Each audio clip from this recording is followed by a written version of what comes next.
ඒ වෙලාව ඉවරයි දිනුක.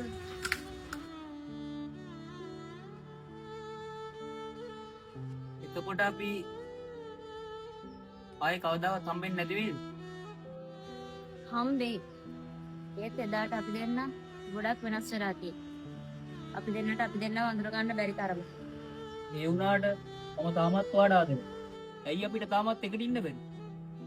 ආදරේ තිබ්බ පළියට හැම බැඳීමක්ම ඉස්සරහට යන්නේ නැහැ දිනුක. ජීවිතේ ඉස්සරහට යන්න වෙලාවකට ආදරේ අත්හරින්න. මං යනවා.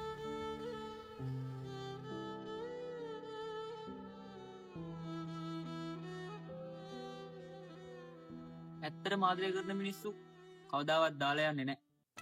මන් දන්නවා